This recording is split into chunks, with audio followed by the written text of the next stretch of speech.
Hello all. सो आज का हमारा टॉपिक है कि वो कौन से 8 सीक्रेट्स हैं जो आपके जॉब ग्रोथ में हेल्प करेंगे। सो ये वीडियो उन सब लोगों के लिए है जो रिसेंटली जॉब में आए हैं एज अ फ्रेशर, या तो आपकी अपनी जॉब में काफी टाइम से हैं और अपनी नेक्स्ट प्रमोशन का वेट कर रहे हैं। So let's start. सो हमारा जो सबसे पहला पॉइंट है वो ये है कि देखिए, जॉब में चाहे आप कितने ही अच्छी आपकी टेक्निकल नॉलेज है, सब्जेक्ट नॉलेज है, लेकिन अगर आपके पास वो प्रोफेशनल एटीट्यूड या बिहेवियर नहीं है, सो मैं आपको ये चीज बता सकता हूं कि जर्नी बहुत ही डिफिकल्ट होने वाली है। सो प्रोफेशनल एटीट्यूड या बिहेवियर बहुत ही ब्रॉड टर्म है, उसके कुछ सब टॉपिक समझते हैं। सबसे पहली चीज जिसको मैं कहता हूं वो कम्युनिकेशन स्किल है। कम्युनिकेशन स्किल का मतलब क्या होता है? कम्युनिकेशन स्किल ही आपका 80% ग्रोथ डिसाइड करती है किसी भी कंपनी में। ये चीज हमेशा याद रखिए। सो जो भी आपके मुंह से निकलता है, देखिए वो कभी आप वापस नहीं ले सकते। तो बी वेरी केयरफुल कि आप लोगों से क्या कैसे बात करते हैं, ये बहुत ही इंपॉर्टेंट है। जैसे फॉर एन एग्जाम्पल कि मान लीजिए कि आप एक मीटिंग में बैठे हुए हैं और आपको कोई चीज अच्छी नहीं लगी, तो आप ये बोल सकते हैं कि आप ये भी बोल सकते हैं कि नहीं ये तो बेकार है, या तो आप ये भी बोल सकते हैं कि ये शायद और बेहतर तरीके से किया जा सकता था। करेक्ट? या तो एक और एग्जाम्पल देता हूं मैं आपको। मान लीजिए कि आप एक मीटिंग में बैठे हुए हैं और वहां पे आपको कोई काम असाइन हुआ और सडनली और आप ब्लैंक हो गए। आपने बोला कि नहीं मैं नहीं कर पाऊंगा। इंस्टेड आप ये बोल सकते हैं कि give me some time, I will get back to you. आप मुझे थोड़ा टाइम दीजिए, मैं एनालिसिस करके आपके पास दोबारा आता हूं। या तो आप ये भी बोल सकते हैं कि seeing my present time table and seeing my workload, I fear that I may not be able to take it right now, but if you give me some time I can analyse and come back.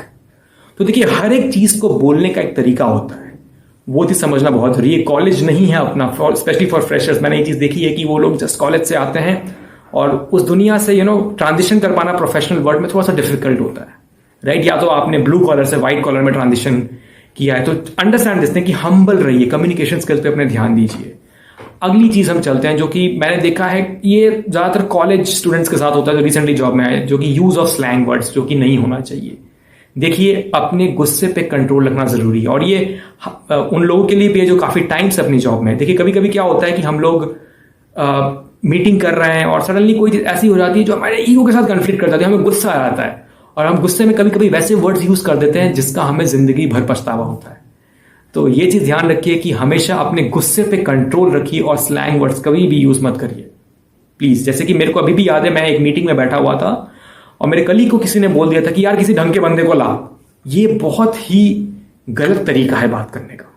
Understand this thing, okay? So no use of slang words. उसके बाद अगली बात करते हैं कि देखिए, specially जब आप ऑपोजिट जेंडर से बात कर रहे हैं तो प्लीज याद रखिए कि you have to be very selective in your words, especially with opposite gender. And if you are trying to mingle up with opposite gender, I will say it is a strict no. Office में आपको ये काम नहीं करना चाहिए। In fact मैं तो ये बोलूंगा कि keep your personal relation outside office, right? You don't have to be the talk of the town. आपके पीठ के पीछे लोग उल्टी सीधी बातें करेंगे, you will not appreciate it. So इस चीज का ध्यान रखिए कि अपोजिट जेंडर के साथ आप ठीक से बात करिए and try to keep any relations outside office. In fact मैं तो काफी बैरियर रखता हूं अपनी पर्सनल लाइफ और प्रोफेशनल लाइफ में। अगला चीज मैं ये बोलूंगा कि मैंने ये चीज काफी देखी कि लोग काफी फनी बिहेव करने की कोशिश करते हैं। उनको जोक्स मारने की आदत होती है, अटेंशन ग्रैब करने की आदत होती है, अटेंशन सीकर होते हैं, फनी जोक्स मारते हैं। तो लेकिन ये याद रखिए कि वो जो भी आप जोक्स मारते हैं वो किसी सेकंड पर्सन पे नहीं होने चाहिए, और हैं तो उसको बुरा नहीं लगना चाहिए। ये चीज याद रखिए। कभी भी आप किसी के कलर पे जोक मत मारिए, वो फिजिकली कैसा दिखता है उस पर जोक मत मारिए। मेरे को अभी भी कुछ इंस्टेंसेस याद है जहां पे ये चीज दिक्कत क्रिएट करती है, स्पेशली अगर आप ये काम क्राउड में कर रहे हैं तो। ओके, तो इस चीज का ध्यान रखिए। अगली चीज ये जो मैं लोगों को हमेशा बताता हूं कि don't mess with anybody's money, ego और स्पाउस, स्पेशली फॉर फ्रेशर्स। देखिए, फ्रेशर्स पे मैंने ये चीज काफी देखी है, लोग गलत करते हैं। लोग जाके सैलरीज पूछने लगते हैं दूसरे की, जो कि बहुत गलत है। अपनी सैलरी आपको खुद भी नहीं बतानी और किसी और से आप सैलरी नहीं पूछ सकते हो ऑफिस में। ये चीज याद रखिए। अगर आपको आपकी सैलरी खुद नहीं क्लियर है तो आप एचआर से जाके पूछिए। आप दूसरों की सैलरी नहीं पूछ सकते, आप दूसरों को अपनी सैलरी अपने कलीग को नहीं बता सकते। It is not a good way of getting things done in office, okay? उसके बाद मनी, ईगो, स्पाउस के साथ ईगो मतलब क्या होता है? Don't mess with anybody's ego. इसका मतलब ये होता है कि आप किसी को कुछ ऐसी चीज मत बोले जो उसका ईगो हर्ट करे। जैसे कि ये चीज कहना कि अरे इसको तो कुछ आता ही नहीं है, ये सब चीज आपको नहीं कहनी है ऑफिस में। See everything as a way of putting right in front of audience. You should be very good in selecting your words, okay?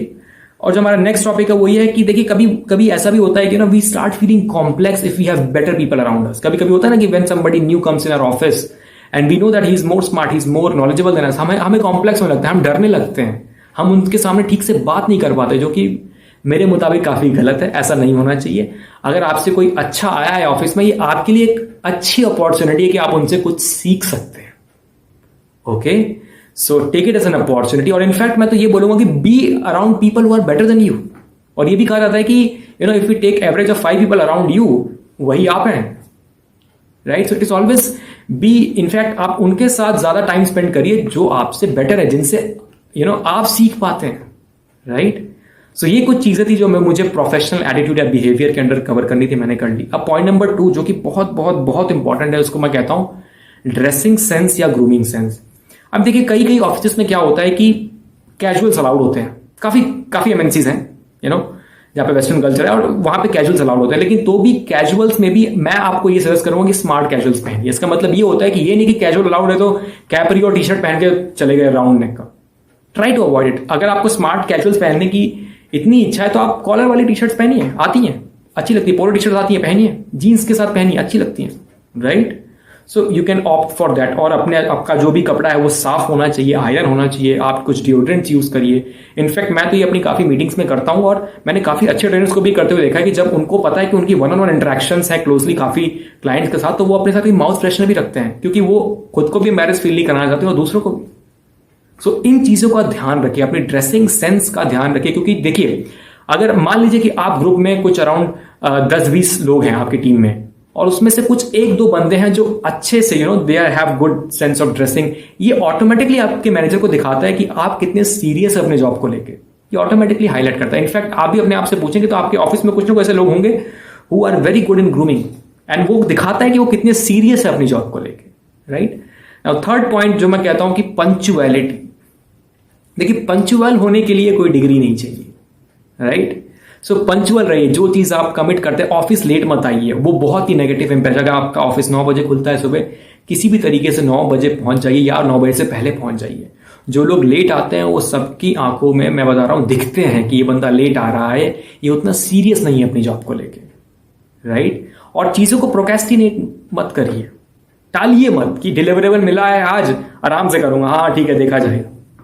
बहुत ही गलत चीज है। ऑन टाइम डिलीवरी देना आपका कर्तव्य है। अगर आपने कोई चीज कमिट करी है, it is your responsibility to deliver it on time. एक टाइम टेबल बना के रखिए, ट्रैक करिए चीजों को। It is always said that if you there are things which you can not track, then you can not improve. तो track रखिए चीजों का, अपना टाइम टेबल रखिए। It is very very very important. And on time deliveries दीजिए। Okay, next thing जिसको मैं कहता हूं वो है विलिंगनेस टू लर्न। मैं ये इसलिए बोलता हूं क्योंकि कभी कभी क्या होता है ना, we are coming from college और हम जस्ट फ्रेशर पास आउट होते हैं और हमारे अंदर वो ईगो आता है कि नहीं मैं तो बीटेक हूं, मैं तो एमटेक हूं, मैं तो पीएचडी हूं, मुझे सब आता है। देखिए ये चीज याद रखिए कि आप एक कॉर्पोरेट वर्ल्ड में जा रहे हैं, वहां पे सब लोग ग्रेजुएटेड हैं। इनफैक्ट कई लोगों का एक्सपीरियंस आपसे भी ज्यादा है, और दुनिया में ऐसी कोई डिग्री बनी ही नहीं है जो आपको 30 साल का एक्सपीरियंस 1 साल में दे दे, right. So you have to be a bit respectful towards them. आपको उनकी रिस्पेक्ट करनी होगी, तभी आप उनसे कुछ सीख पाएंगे। ये चीज याद रखिए, ठीक है। So in case you really want to learn, respect people out there and be willing to learn, be willing to submit, then only you can learn from people. और जितनी भी आपकी ट्रेनिंग्स होती है उसको अटेंड करिए। आपको हमेशा जो भी ट्रेनिंग्स होती हैं उसको जरूर अटेंड करना चाहिए, ताकि हमेशा आप कुछ ना कुछ सीख रहे हैं, कुछ नया सीखने के अंदर आपके अंदर जिज्ञासा है, right. So coming on to the next topic which is 5th point, that is proper communication with manager. ये एक बहुत ही बड़ा और अच्छा टॉपिक है जो मैं देखता हूं काफी लोग मिस आउट कर जाते हैं। जैसे ही अप्रेजल साइकिल आता है, लोग अपने मैनेजर के पीछे पड़ने लगते हैं। Instead of doing it in the last times, आप थ्रू आउट द ईयर करिए। वो 1 महीने में एटलीस्ट अपने मैनेजर से ये पूछ लिया कि सर मैं कैसा परफॉर्म कर रहा हूं, क्या कोई चीज ऐसी है जहां पे मैं लैग कर रहा हूं। ये चीजें आपको 1-on-1 कम्युनिकेशन आपके मैनेजर के साथ करनी चाहिए। अगर वैसी मान लीजिए कि आपकी कंपनी वो रूल नहीं है, तो आप खुद वो 1-on-1 मीटिंग्स अपने मैनेजर के साथ शेड्यूल कर लीजिए, राइट। आप ये चीज कर सकते हैं। जब भी कोई चीज ऐसी हो जो जहां पे आप फंस रहे हो या कोई दिक्कत हो, तो वो पहला पॉइंट ऑफ कॉन्टेक्ट आपका मैनेजर है आपका, उसको वो जाके बात बताएगी, सर मुझे दिक्कत आ रही है। ऐसा नहीं होना चाहिए कि आपने किसी और बंदे को बता दिया और उस बंदे से आपके मैनेजर को पता चल रहा है, वो बहुत ही बुरा हो जाएगा, right. It will be very sad for your manager. So ये चीज क्लियर रखिए। और इसी तरीके से आप अपने मैनेजर के साथ कम्युनिकेट करिए, प्रॉपर कम्युनिकेशन में रहिए, ठीक है। नाउ अगला टॉपिक हमारा ये है कि taking more responsibilities is very very important. देखिए, रिस्पॉन्सिबिलिटीज लेना किसका काम होता है? जो एक लीडर होता है। अगर आप एक अच्छा लीडर अपने आप को देखते हैं तो आप भी चाहेंगे कि आप ज्यादा से ज्यादा रिस्पॉन्सिबिलिटीज लीजिए, लोगों की हेल्प करिए अपनी टीम में या दूसरी टीम से बिना किसी रिटर्न के। मैं आपको एग्जांपल देता हूं। इनफैक्ट मैं खुद अपनी टीम में काम कर रहा था, लेकिन मैं एक पर्सन की दूसरी टीम में हेल्प कर रहा था, ओके। और उस टीम के मैनेजर ने मेरे मैनेजर को बताया कि भाई अभय आपकी टीम से मेरी भी टीम में बंदों की हेल्प करता और उससे मेरे को अच्छी रेटिंग मिली। सो कभी कभी नहीं, हर एक चीज का रिटर्न नहीं ढूंढना चाहिए। Help out people selflessly help करिए, इसके रिटर्न्स इतने मिलेंगे कि आप काउंट नहीं कर सकते, ओके। सो ये भी बहुत इंपॉर्टेंट चीज है। और ये भी दर्शाता है कि आप अडेप्टेबल, जब आप ज्यादा रिस्पॉन्सिबिलिटीज लेना चाहते हैं तो ये भी दिखाता है कि ये बंदा एक अच्छा लीडर है, अडेप्टेबल है, राइट। और एक और चीज मैं आपको बताना भूल गया, वो ये है कि अपने मैनेजर को अकाउंटेबिलिटी मैसेज भेजिए।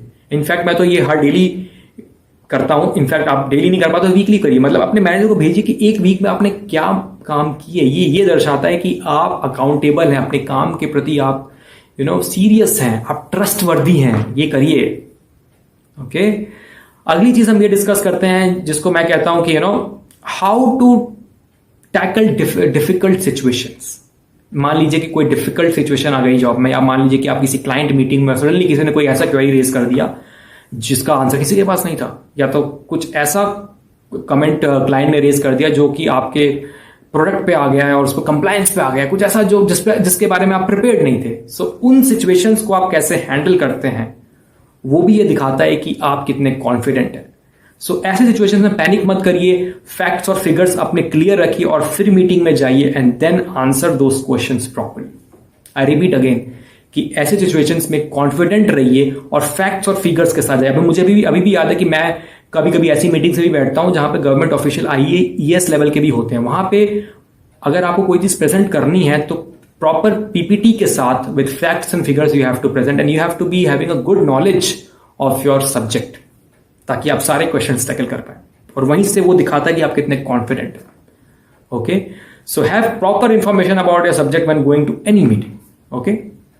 Now coming on to the last topic which is writing crisp and proper emails, which is very very very important, very very very very important कि जो आप emails लिखते हैं उसमें कोई grammatical mistakes नहीं हो। email का जो subject है वो मैच होना चाहिए आपके बॉडी के साथ, वो सारी चीजें आपको आनी चाहिए, ओके।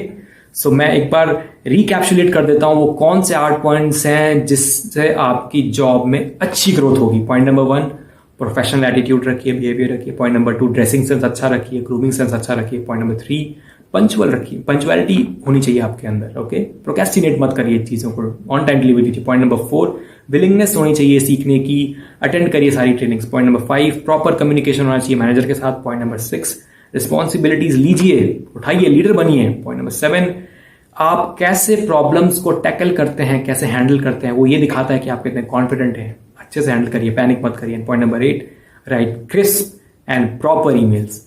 सो अगर आपको लगता है कि इस वीडियो से आपका फायदा हुआ है तो सब्सक्राइब करिए, इसको लाइक करिए, शेयर करिए, कमेंट करिए अपने दोस्तों के साथ। And remember to keep that hope in your life. See you in the next video. Bye bye.